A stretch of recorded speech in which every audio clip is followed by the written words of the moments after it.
Hi, welcome to a Java programming tutorial. What we're going to be looking at today is a copy, cut and paste. We'll be doing a code to copy text from the textArea. What I have done is I've added to the edit menu copy, paste and cut. Now that wasn't there before, so I'll show you the code for doing that. And I also took away the document listener. We're going to use the action listener for this, and I've added an if statement to the action performed, so that when I click, I'll show you, when I click copy, it prints the copy. When I click paste, it clicks the paste, and cut, the cut. And so what that's just a simple print statement I've put inside the action performed. But I'm going to actually put real code so that we can use a clipboard of the system computer and copy it into the clipboard so that we can paste it somewhere else. There's two kinds of clipboard you can use in Java. There's a local one and there's a global one where you can use the clipboard, system clipboard, and you can cut and paste to different applications. What I'm going to show you is a global one using the toolkit. So we'll get started. I'll show you what I've done. If I go to the top, you can see I've added JItem menu for copy, paste and cut. Then I've created an instance of them in main.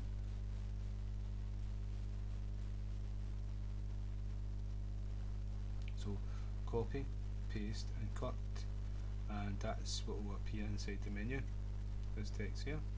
And then I've added the added action listener to copy.add.ActionListener F. That's the instance of this class. I've done the same for paste and cut. And so remember the action listener, it says here. And if I go down to the action performed, it's a method for action listener. Now I've created an if statement for each object. So I've created an if statement for print, well, copy, paste and cut. And so if you remember right in past tutorials, that's the reason why we can do this, because of this piece of code here. Get source and cast it as an object, and C equals object of the action that was fired. And so if the object was copy, then this code will be executed, and that's the code we executed a few seconds ago. Now what I'm going to do is I'm going to change the code inside the copy, because we're going to do copy.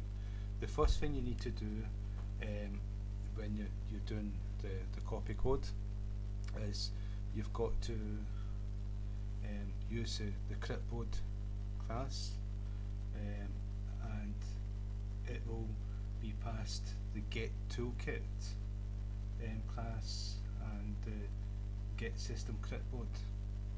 So I'll do that now. So at the very top, this is not inside main, this action performed, it's outside it, so we don't need to use static.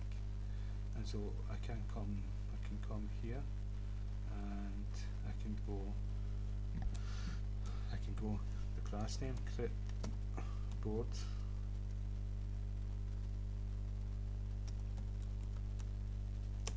and I can give it a name, just call it clip, and equals, it's not a new object.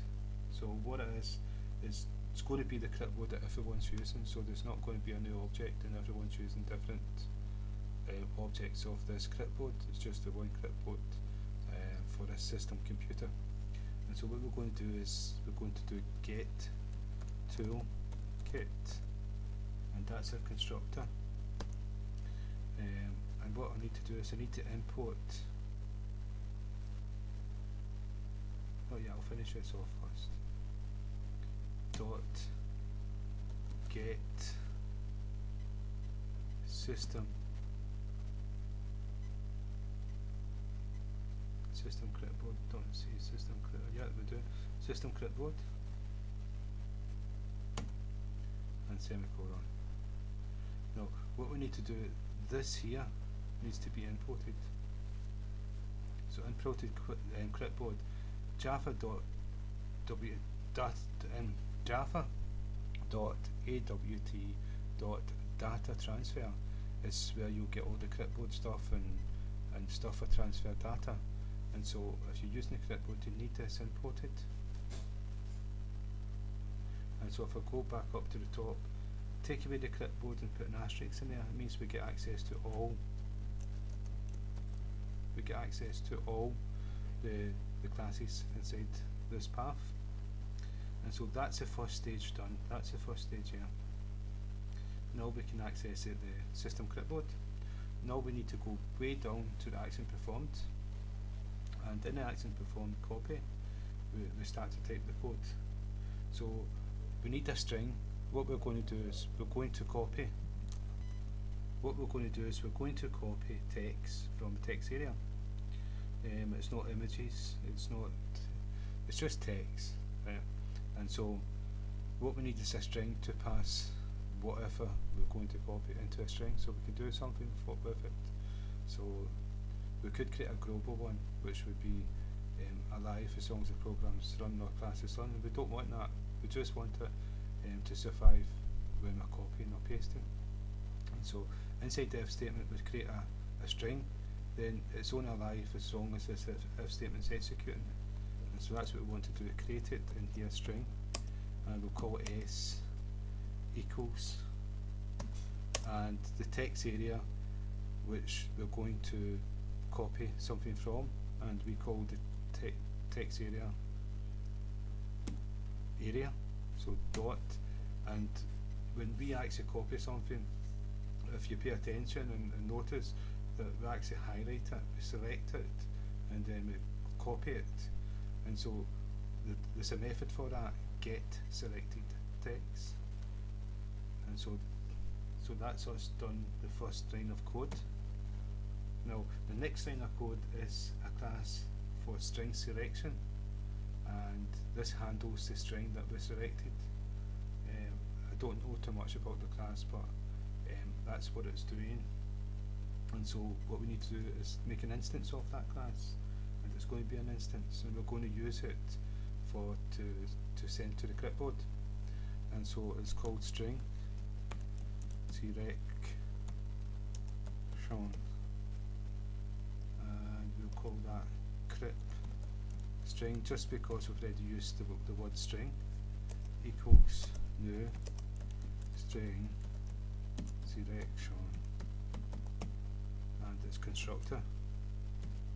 But what we do is we pass, this string is going to do something with the text we've selected, so we need to pass it the text from that text area that we selected, and we call that s. Whatever we highlight is going to, whatever we highlight will be in the string s. So if we highlight the word area, s will equal the word area, so we'll be passing that word area. If we highlight the word get and copy that, s will equal get, and we'll pass that in here. So what we're going to do is pass s. Right, so that's the second part of it. Now the next part is to send that information to the system clipboard, and the next part is using this up here, the toolkit. Where are we? Using this here, the clipboard and the system clipboard. So, and we called it clip, and that's why we didn't use, it's called the second one, clip. And so what we do is we use clip dot set contents. So it's set, and it's set because we're going to not get and take it from the clipboard, we're going to send the text to the clipboard, so that's setting it inside the clipboard for someone else to use. And so that's what we're going to use, and there's two arguments. The two arguments is, and I don't know exactly why, but it's like the selected text goes in twice, and so, and that's what works. So s and s, and then what we do is semicolon, and it doesn't like it for some reason. Let's find out why.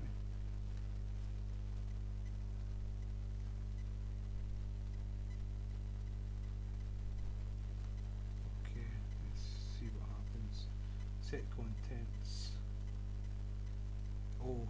the wrong, it's not S, it's this one here. It's string selection. I'm putting the wrong one in. So it's clip string and it's clip string. Okay, and I'll be happy with this. Yep, happy. And so that's us actually done the code for the copy. Now what we need to do is proof it. And what I'm going to do is I'm going to open up Notepad. And so move that over here, and I'm going to run the program. Right. And what I'm going to do is I'm going to go type in going to copy. Okay. And if I highlight this, so what I'm going to do is select this. That's us selecting the string. So that's get selected text. That's what this is here, and that's the method we use. And so if I go to edit, copy, and then if I come here and I do edit paste, and I've just copied the text from that text editor to this text editor, and that's just by using that code. And I can also copy something from here. Hi there, text area. Right. And so if I copy this, edit, copy, and give it a new line, and well, I've not actually done the paste yet, but I can use the keyboard Control V, and that'll paste it there. So it was pointless me doing that. What I can do is I can copy the whole lot of it, and copy, and move it down a couple of lines, edit, paste, and I can also do the same here, edit, I can paste it there. So that's a copy, that's text editor copy. So I hope that's been of some use, and thank you for your time.